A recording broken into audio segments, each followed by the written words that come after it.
Yo. So, apart from obviously the big one being the MCU, the other big competition that the DCEU has had to face is the Arrowverse. Both universes featuring a variety of DC characters, but sometimes they will portray a character in two different ways, and sometimes that can be good. It can be good to have some variety. So I thought today I would go over most of the characters in the DCEU who pop up in the Arrowverse and give a statement on which one I think is better from each particular round of each character, which is the better interpretation. Now, before I start, three that I decided to leave off the list because we haven't actually seen them yet. Three you won't be seeing in this video are The Thinker, i.e. Peter Capaldi versus Neil Sandilands, because at this point the Suicide Squad hasn't yet come out. You also won't be seeing the Iris West throwdown of Candice Patton versus Katie Clemens, because the Justice League Snyder Cut isn't out yet, and also Wonder Woman 1984 isn't out yet, so you won't be seeing Pedro Pascal versus Peter Fasinelli on this list. So off we go. The first one to look down at is Amanda Waller. You got two different versions here, one played by Cynthia Ade Robinson in the Arrowverse, and one played by Viola Davis in 2016's Suicide Squad. Which I think is better? On this occasion, I go give this point to the DCEU, because while Cynthia Ade Robinson did a great job of Amanda Waller, if you showed someone who knew the comics very well, you said, okay, which of these is kind of a proper Amanda Waller? While Robinson's version is probably closer to the New 52 interpretation of Amanda Waller, if you showed him Amanda Waller and was like, which of these came closer, he'd probably say Viola Davis. Because Viola Davis hit the character on the head. Plus, also with Robinson's version being killed off around Arrow season 4 or season 3, there or thereabouts, Davis takes this one. Next up, The Flash. Grant Gustin versus Ezra Miller. Now, a lot of these are going to be down to how long we've actually seen them on screen, and this is the first one. As the point for this one has to go to the Arrowverse, namely because we still don't really know Ezra Miller's Flash yet. I mean, it's set to be built upon a lot more. I mean, he's set to get his own film soon, which is due to include Ben Affleck and Michael Keaton as well as Ezra Miller, but we've had more time. We've had 6 years to meet Grant Gustin's Flash, and we've grown to love him. So, in this case, we've had more time with Grant Gustin's Flash. He takes this round. Next up, Black Canary, i.e. Kate Cassidy versus Journey Smollett-Bell. Once again, this is really a case of we've seen one longer than the other, so the point this time has to go to Katie Cassidy. I mean, Journey Smollett-Bell did a fine job as Black Canary in Birds of Prey, but we've had more time with Katie, and we grew to really love and care for the character, and we were really sad when she died. So, in this occasion, Katie Cassidy takes the point for the Arrowverse. Next up, Captain Boomerang, Nick Tarabay versus Jai Courtney. And on this occasion, the point has to go to the DCEU. I mean, Nick Tarabay did an okay job as Captain Boomerang, but he wasn't shown as the villain to the Flash. He was mostly shown as the villain to the Green Arrow, and even then, he didn't actually appear that much. He appeared in one crossover event between the two, Flash versus Arrow, where he's mentioned, and then he appears in The Brave and the Bold, and then he isn't seen really until the end of Arrow season 5, where he's seemingly killed off. And Jai Courtney took the role of Captain Boomerang. He managed to make it funny, he managed to make it heartfelt, and he provided a character that we loved him, even though we knew he was an asshole.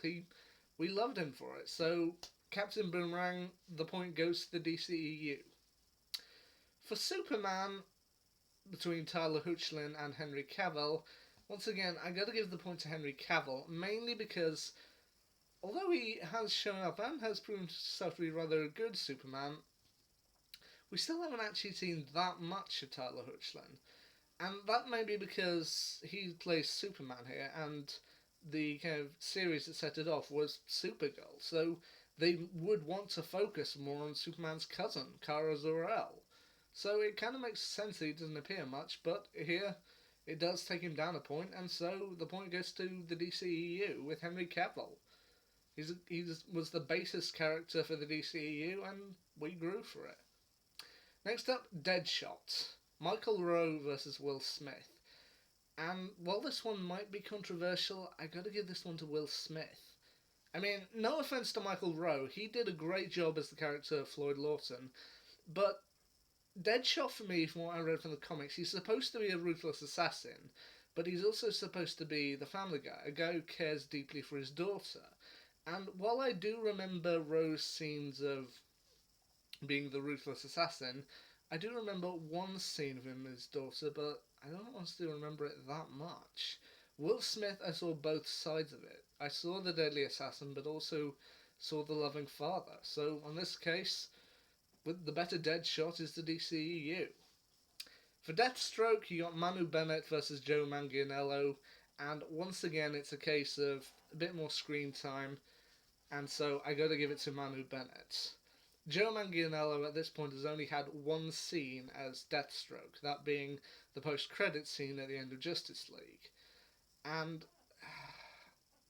whereas we had years to grow, we had pretty much 2 years before we saw Manu Bennett as the proper villain Deathstroke, and we loved him, we hated him, it was everything. So while they've also apparently changed it so Deathstroke is now no longer the main villain of the upcoming Batman film, which I feel could have added more to him, but Manu Bennett takes the point for the Arrowverse.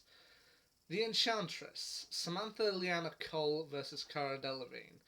Once again, I gotta give this one to the DCEU again. I mean, I know that people weren't keen on Enchantress as the villain of Suicide Squad, but we didn't really get much with Samantha Liana Cole. We only got like one scene, and she's only supposed to be a cameo character, only really appearing for a few moments. So Cara Delevingne takes the point back for the DCEU. General Zod, that's a fairly simple one. That one immediately goes to Michael Shannon, as we only had one scene with Mark Gibbon at the end of Supergirl Season 2, showing him as General Zod. We don't even get a full view of him. He hasn't even turned up again. Huntress, Jessica DeGauer versus Mary Elizabeth Winstead. The point for me has to go to Winstead, as while I did love Huntress in Arrow's early seasons, she didn't show up for a while, and maybe it's just because they couldn't think of what to do with her, or maybe DeGauer just left entirely, but I really wanted them to do more with Huntress, but after Arrow's third season, I want to say, she was never seen again, which I thought was a pity, whereas Winstead created a character that, even as you look at her, you know her entire setup. Okay, Katana, you got Rila Fukushima versus Karen Fukuhara, and I gotta give the point to Fukuhara. I mean, once again, Rila Fukushima showed up as Katana in most of the tail end of Arrow's third season, and briefly in the fourth, but after that she never turned up again. I really felt that was a pity. I really wanted to love Fukushima's version more, but Karen Fukuhara, I gotta give it to her in the DCEU. KG Beast, David Nichol versus Callan Mulvey. Now this was one I wasn't actually aware of until recently, that KG Beast is actually in the DCEU, but having been surprised he is actually in there, and is more a throwaway character, I gotta give the point to David Nichol. I mean, his version of KG Beast in the Arrowverse, he grew to be one iconic character, and he's one that I always loved seeing on screen. So the Arrowverse takes the KG Beast point. Anyway, Lex Luthor, John Cryer versus Jesse Eisenberg. And once again, I gotta give the point to John Cryer for this one. I mean, it's said that Jesse Eisenberg was miscast as Lex Luthor, and I can kind of see that, but I'm also willing to give him a chance. But John Cryer has been embodying Lex Luthor for the past 2 years, and he's one of those characters now that you just love to hate. And the final one I'm going to talk about here is Lois Lane, Elizabeth Tulloch versus Amy Adams. And while people may hate me for this, I'm actually going to say I think Elizabeth Tulloch is the better Lois Lane. I mean, Adams does fine. She provides a nice character throughout, but Elizabeth Tulloch, from her first appearance in the Elseworlds crossover in, I want to say, 2018, you could tell immediately that she was one of those people who would go, go, go, get it done. And I loved her for it, and I could immediately see her as that. So let's tot up how these did. The DCEU ultimately got 1, 2, 3, 4, 5, 6, 7, 8. The DCEU ultimately got 8 points, whereas the Arrowverse, let's see,